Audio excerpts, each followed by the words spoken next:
Hi, thank you for joining us on Realty Check. I'm your host, Trish Williams, and we're here today in part 4 of our series. We've been doing a four-week series on how to start a career in real estate and things you need to know about starting a new career in real estate. And on today's show, part 4, our finale, we have Kimmy Carmack.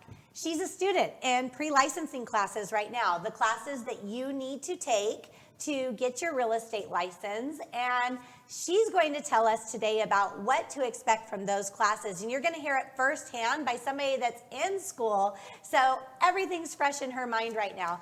As realtors, when we finish that school, a lot of times we're like, whoa, I don't even remember those 90 hours were insane, and I don't remember all of the content. You cram study for that test, and you forget a lot of things. But everything's fresh in her mind because she's there in the courses right now, and that's what we're going to talk about. So welcome to the show, Kimmy. Thank you for having me. You're welcome. Thank you for being here. So this is Kimmy Carmack, and Kimmy, how long have you been doing your pre-licensing classes? I started like the end of January, so just a couple of months. Okay.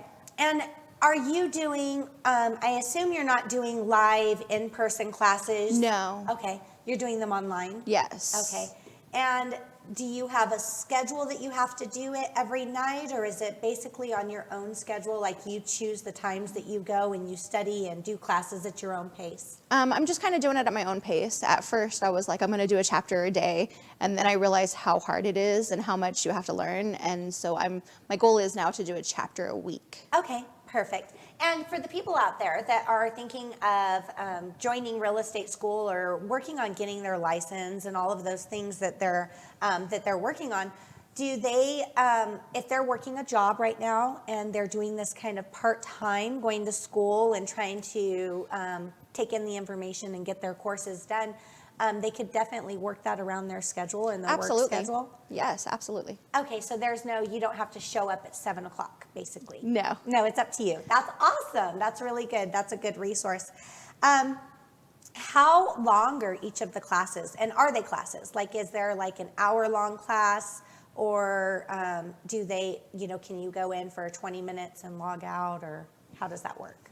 So you just log in, and then each chapter, there's a summary. And on the summary, it just kind of goes over what's in each chapter. And then at the end of the summary, there's a little quiz. And it's normally about 20, 30 questions. And then you have to get a certain percentage to pass that quiz. Okay. And then after you completed that, then it tells you how much % of the course you're complete.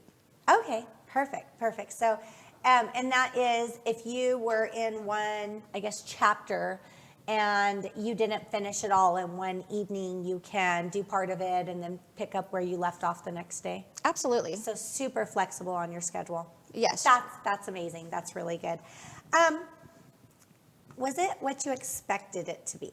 No, it's super hard. Is it super hard? Okay. When you came to this idea, you're taking classes because you want to be a realtor. Yes. Right? So let's talk about that for a second. me and Kimmy were talking about this a little bit before the show. Realtor.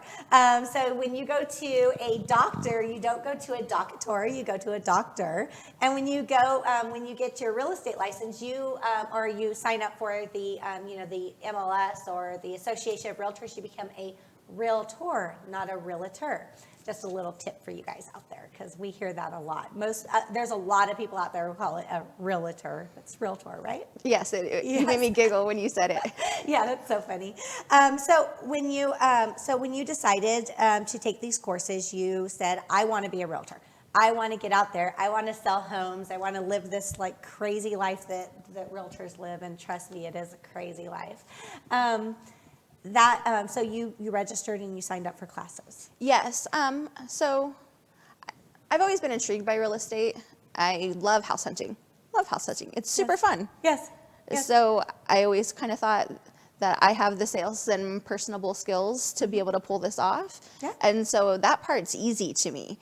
To the communication between people, the perkiness, the niceness, to make the sale part, all that's nice. The book work, that is so hard to me. Yes, absolutely. And you know, you came out and you shadowed with me for a little while, a few days, and we were out in showings, and you caught on, you picked up everything real quick. I definitely think it's a good spot for you, and you're going to do really well in this. A day in the life of Trish. I got to hang out with her for a whole week, and I just kind of shadowed her to see if I could do what she does, and I actually think I can. No, you picked up immediately. You were really, really great. You know, and one of the things that I think is so important in real estate, especially when you're working with buyers out showing homes, and being comfortable talking to them. Because when buyers are, when they're looking through homes, or you're walking through a home with a buyer, they're gonna, they ask questions. They want to know things. They want to, you have to be comfortable enough to be able to get out of them what questions they have, and make them feel comfortable. So that's that's the easy part for me. Yeah, no, definitely. So you're gonna do great. I know you will. So when you got into your licensing classes and licensing school, were you expecting it to be like talking about showing houses and talking about that part of it? Yeah, that was interesting. I mean, it was a while ago when I did my pre-licensing classes, but one of the things that I was a bit surprised about is I don't even think that gets mentioned, right? You're like, not at all. How does all that stuff work? Where does that come in? When's the fun stuff start, right? So the classes can be very, I guess, a lot of book work, rules, laws, things you need to learn about, math and formulas and stuff like that. Yeah, and I am a more personable person, so you think they would teach that in school, the communication between people that needs to be had, and it's not. It's all book work, and I'm more of a hands-on person, so for me to comprehend the book work was a little complicated for me. Yeah, most definitely.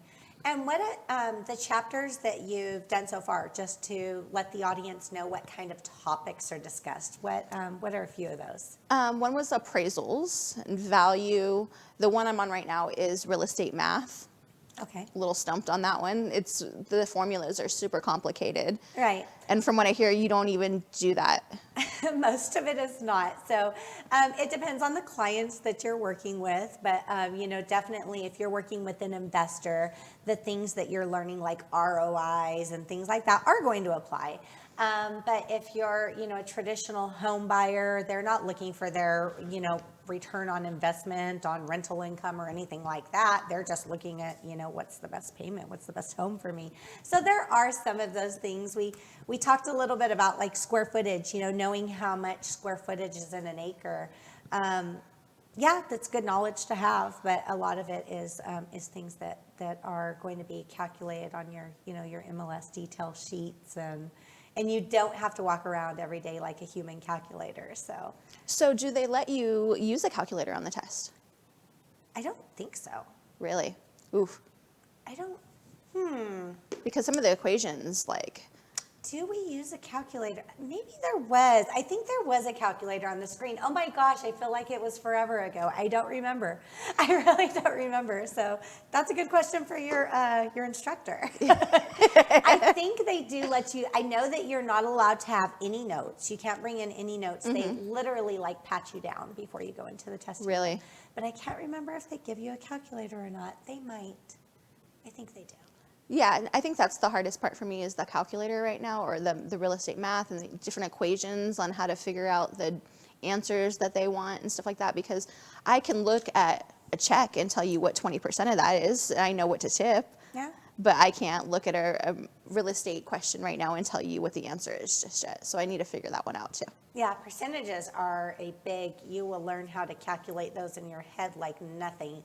So I could run those numbers in seconds now, which, before it was, just not something that a daily skill that I use. Of course, percentages are definitely a daily skill I use. So you pick up, through experience, it'll just become second nature, most of the things that you do.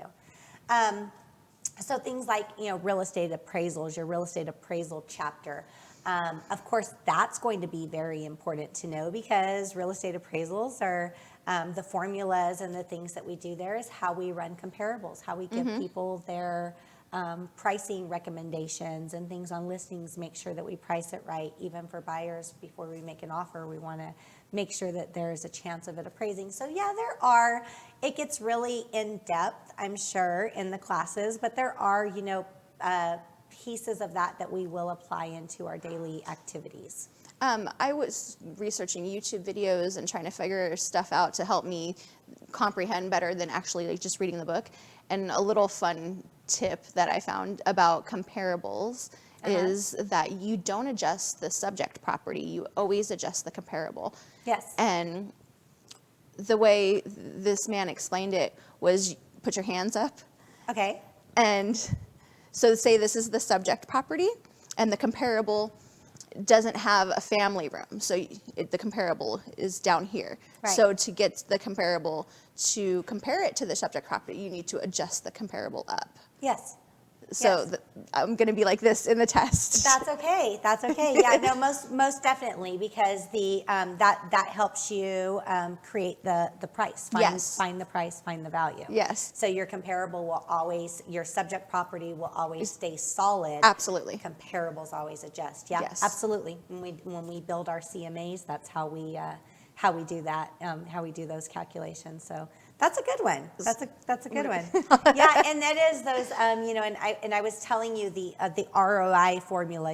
There was, when I was in school, there was maybe a video or something I had found for that formula where you draw a little look like a little happy face guy to remind you how to do the calculations for it. So Yes. yeah, looking up those tips and those hints are definitely going to be very helpful for you when studying. What study resources do you have? You log into your classes online. Do they give you any kind of resources to help you learn and to help you study other than what your online classes are? Yes, so you have an option to purchase ebooks to just have the books online, or you have the option to purchase them and just have the actual books. And I purchased the actual books because I wanted to write in them, write little notes and stuff like that. And so they gave me 2 books, a state law book and a national book. Okay. And they also give you options to purchase other books, but they said these were the basic ones, so I just kind of stuck with those. And if I want to get other books, I can always get those at a different time. What kind of other books do they have? Do you know? To like cram for the final Study guides. Yes, yes. Yeah. Do they have? I know some real estate schools have like it's like a weekend crash course for studying. Did they mention that to you? That They did. Have that available? They did. Yeah, I think most of them do. Where like right before you're about to take the actual test, the licensing test, they will, you come in for the weekend and you just cram everything you can possibly do and refresh on everything. And it's basically like a big crash course, I guess. Yeah, I think I'm going to do that, but I'm going to wait until I get all my notes and all my knowledge in and then try to do a cram course. I've also found a couple online things that I think it was called Real Estate Wizards. Okay. And they offer a pre-test. Okay. And so I went through there and I kind of see how many answers I can get right and kind of what questions they answer and stuff like that. I think I did something of the sort too, because I remember doing a ton of practice tests. You definitely, at the time that you go to take the actual test, the main test, you want to make sure they charge you every time you have to retake it. So yes. You want to make sure that you give yourself the best chance of passing it the first time. Passing it the first time would be great. If you don't pass it the first time, of course, don't be discouraged. There's plenty of people I know that are amazing realtors that had to take the test a couple times. So it's not easy by any means. Sometimes in your pre-licensing classes, you're going to have, you're like, oh, these are easy. This is great. Is this going to be how easy it is when we go for reals? And it's not. So tell me a little bit about how easy it is on the pre-licensing test that they have at the end of the chapters. Oh, I haven't even gotten to the full test at the end of the like the end of the book yet. But each chapter, I actually go through those on my own before even reading the chapter, just to see what's common sense to me, what I actually know before I have to read it, and I'll see what answers I know prior to that. And then if I don't know, then I'll like skim back through the chapter and look for that keyword and read that little paragraph and see how I can answer this question. And every question's multiple choice. So that's really helpful. Like you kind of do process of elimination. What doesn't make sense at all? Right. What does make the most sense? And then I'll read those keywords and then I'll kind of come to the conclusion. Funny thing is, I just now realized all the answers are in the back of the book. Okay. I didn't know that at first. So, I mean, I guess it's good that I didn't know that because now I'm like learning and I'm studying. But now that I know that, I'm like going through everything and checking and making sure I have everything correct. Making sure you have the right answer. 'Cause that is very important. You want to make sure that your answer is right, and why, if it's not right, why is it not right? One of the things I hear commonly about the actual licensing test is there's a lot of trick questions. Yes. Just like a DMV test. A lot of those, they really sound like they're going to be right, but they're not. So you just got to read those questions thoroughly, make sure that you're reading every word, reading them thoroughly, looking for those false negatives or false positives that seem a little misleading. So that is... some of the questions, they'll be like, what if the following is false? Or how does this not work? Right. And if you don't read it correctly and you think, okay, how does it work? And then you're answering it wrong. So I'll underline the false part or inappropriate or like how what they're actually asking for. So that is really good point. You have to pay attention so much to the question. Yeah, you have to be very, very, very sharp on that and look for ways that they trick you. So, on your study resources, the books and everything that you have available, you get to keep those. Those are yours, right? Absolutely, yes. So you can use them as reference guides after you get licensed and after you get everything started. Yes, and that's why I wanted to actually purchase the books in person instead of just doing the ebooks. Right. I feel like there is, for me, and this may not be everybody's learning style, but for me, having something physical to like write in, take notes in, to highlight, I feel like it helps me retain a little bit better. Yes, I've been highlighting. I got different colored pens and I marked different colors for different things. Yes. Yeah, most definitely. What are some study tips? Because I hear all the time from people in school, they're like, oh my God, it's hard. So it's not as easy, it's like, I don't know, before you take real estate school, you're like, oh, they're going to teach me how to show houses and what to look at. And all the fun stuff they don't teach you in school. So when you get it, it's kind of like an eye opener, like, wow, this is a lot harder than I expected it to be. And studying and learning and retaining the information is huge. And I mean, correct me if I'm wrong, but you have to learn almost a whole nother language, right? Yes. Yeah, all of the definitions and things like that you don't hear those words commonly unless you're in real estate. And they become just daily words that you use. But you have to learn a whole new vocabulary, a whole new set of words, a whole new language of real estate. So what are some tips that you have for people that are in school or getting ready to go to school of how they're going to tackle retaining this information and tackle just being able to learn it? It's a lot. Well, that was really hard for me to retain it. I'm actually not someone that reads lots of books. So I was reading this book, and after I got done reading it, I couldn't tell you what I just read. It just wasn't comprehending up here. Yeah. And so I was like trying to find YouTube videos and just try to get other people to explain it, and maybe that might be better kind of thing. And I ended up calling you. Yes, that's okay. I'm always here. And I said, it's just not comprehending. Like, I want to learn this. I really do, but it's just not sticking in there. And so you had a fun little tip to do flashcards. Yes. And so I have. I actually have been writing all the questions that are in the end of every chapter, the little quiz. I've been writing all those on flashcards. Okay. And then I go through my flashcards a couple times a day. All right. I try to get my boyfriend to help me with it. He's not very helpful. That's okay. That's okay. When I was in pre-licensing school, and I was working a job and doing for the pre-licensing school, part-time and trying to get my license while I was working at another job. And on my lunch breaks, I would, the people that were, sitting with me at lunch, I would ask them to quiz me on the flashcards. So they got to learn a little bit about real estate too.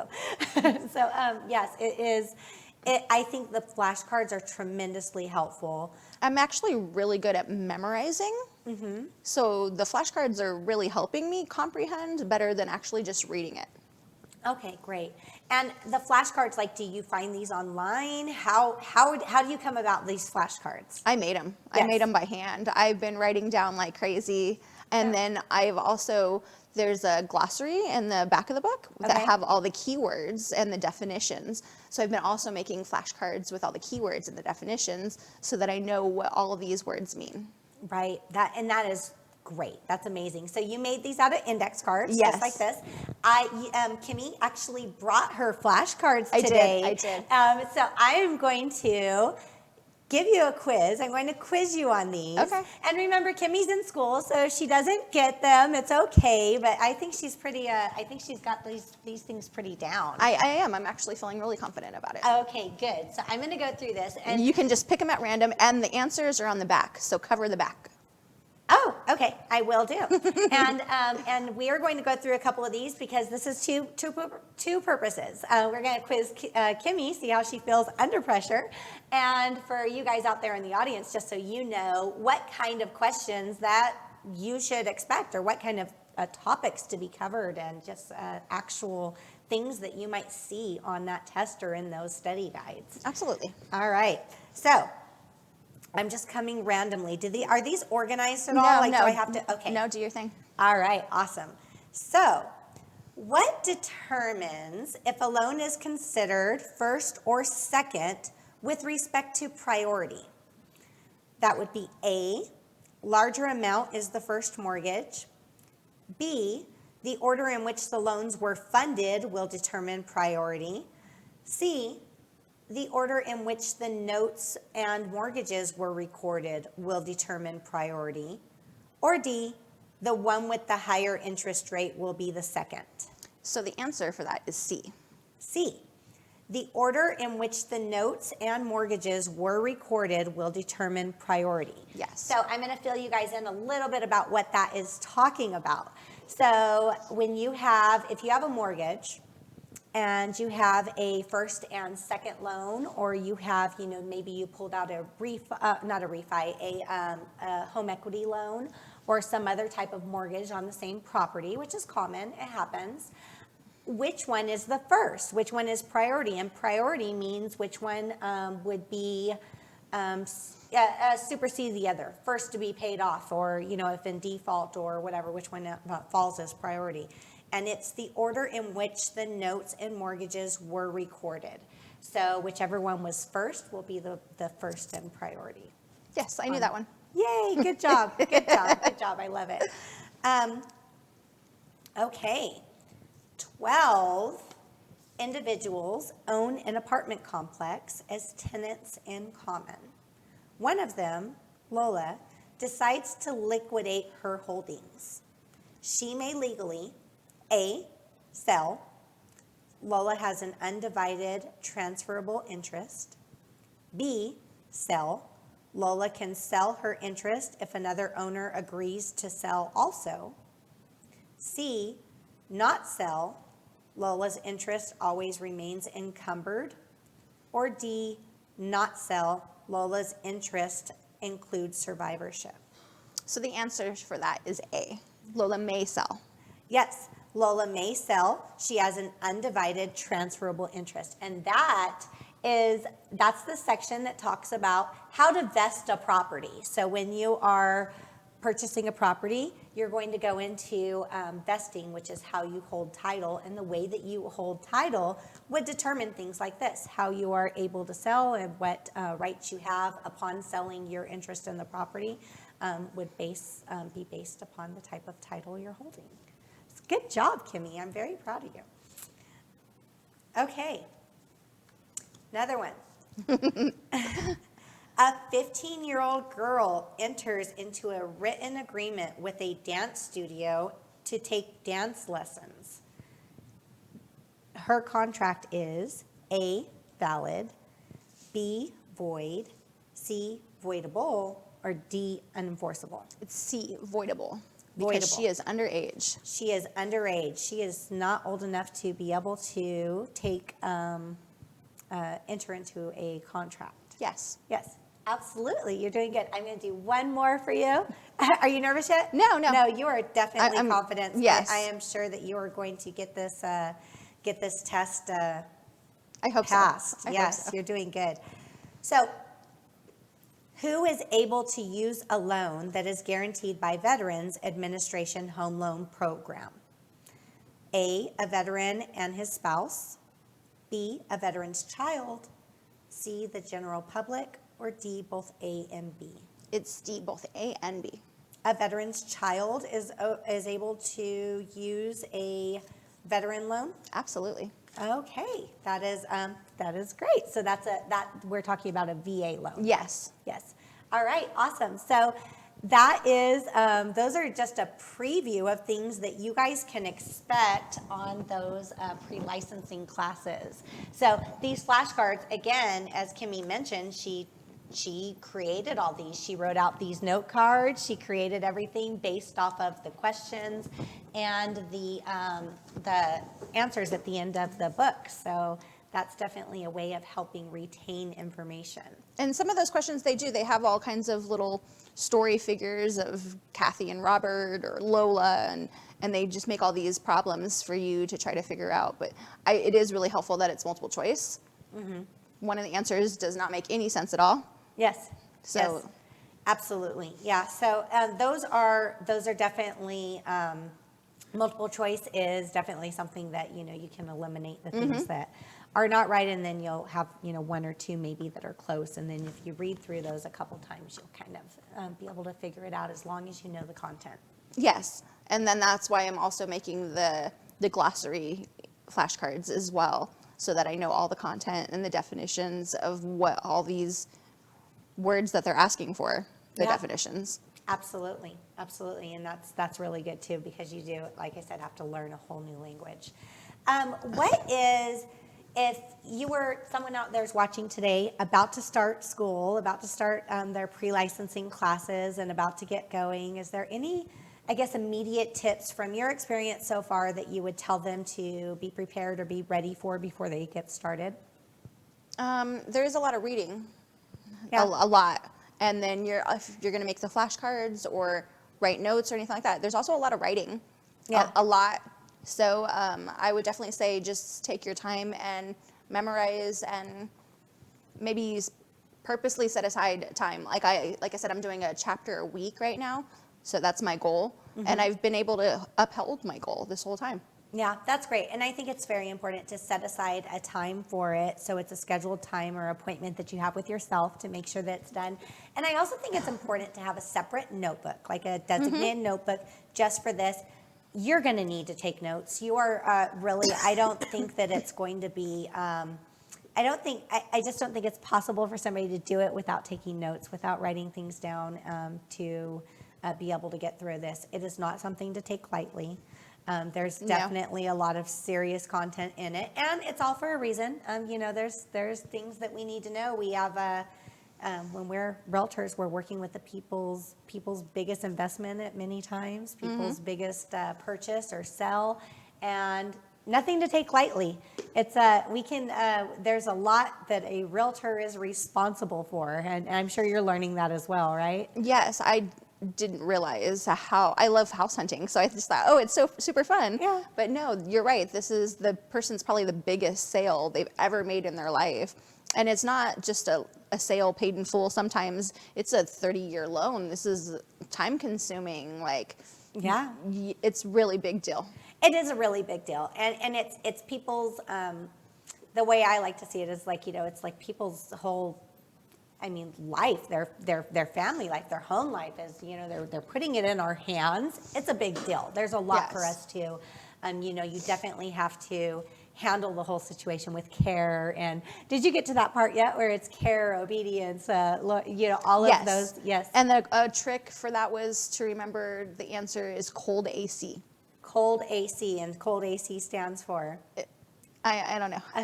Care, obedience, loyalty. Loyalty. Oh, geez. Yeah. yeah. That's awesome. I'll refresh myself on that after. When I see it down in the book, I spell out cold AC, and I'm like, okay, that's that answer. Yeah, no, most definitely. And hey, it's been 7 years. Give me a break here. And I'm still learning. Okay. Yeah, no, definitely.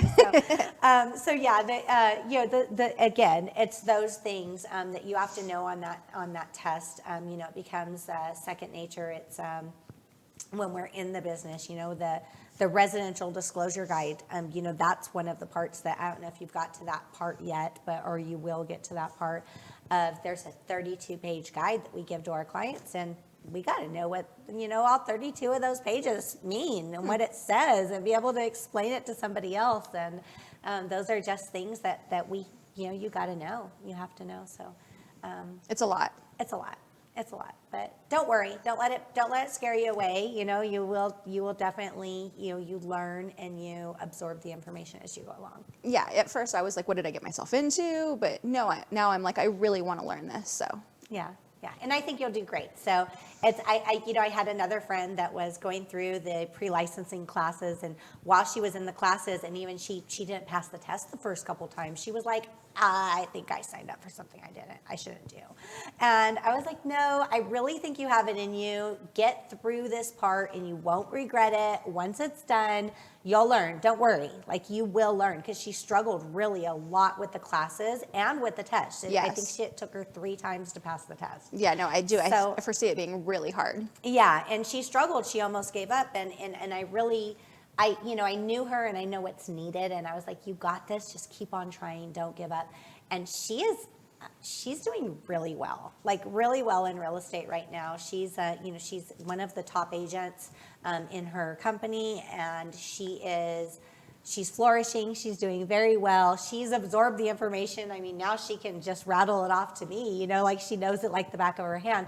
You just have to get through that part. It's a little challenging, but don't give up. If you have it. I am. I'm just trying to take my time one chapter at a time, and just like one step at a time, and see how I can retain it and memorize it and learn it so that I can pass this final.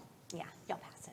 And if you can see that in her and you see that in me, I'm very excited for the future. Yeah, I think I'm good at picking out good agents. I have a skill. I'm like, you'll be a good realtor. So far I haven't been wrong. Nice. I really percentage-wise, you're killing it. Yeah, percentage-wise, I'm killing it. So I could definitely do that. So yes, I'm excited for you. Happy for you to get your license and to get all these things going on. I know that you're going to be licensed soon, and you're going to get up and running and ready to go and learn this whole fun business that we have out here. It is, Vegas real estate market's crazy. So it's, we'll see what the market's like the time you're ready to get out here and hit the ground running. I'm really looking forward to it. And I just want to say thank you to you. You've answered all my questions, and like I got to shadow you for that whole week and just see if I can do what you do, and your faith in me and all this. It's been very helpful. Thank you. I'm excited, and I'm excited for you. I think you're going to be great. So thank you so much. You're very welcome. And everybody out there, thank you for joining us on Realty Check. Starting next week, we are starting a whole new series. It's going to be a 7-week series, and we're going to talk about loans, different ways that you can finance property, because we all know there's not just one way to finance. There's not just one loan type out there. There's, we have down payment assistance programs is going to be our starting week, the first part of the series. We're going to talk about those programs that are available here in Nevada. We're going to get into VA loans, how to use your VA loan, how to use different loan types. We're even going to hit a topic on how to purchase a fourplex as an owner-occupant and have the other 3 units pay your mortgage. So it's going to be a fun series. You guys are going to want to follow this series. Download it on iTunes. Make sure that you're following us on Facebook. Please take a moment to leave us a review on whatever portal you're watching through. That really means a lot to us, means a lot to our show. And thanks for joining us. You guys can always reach out to me, Trish Williams, 702-308-2878. And thank you, Kimmy, for being on our show today. It was fun. Thank you. All right. You guys have a great day.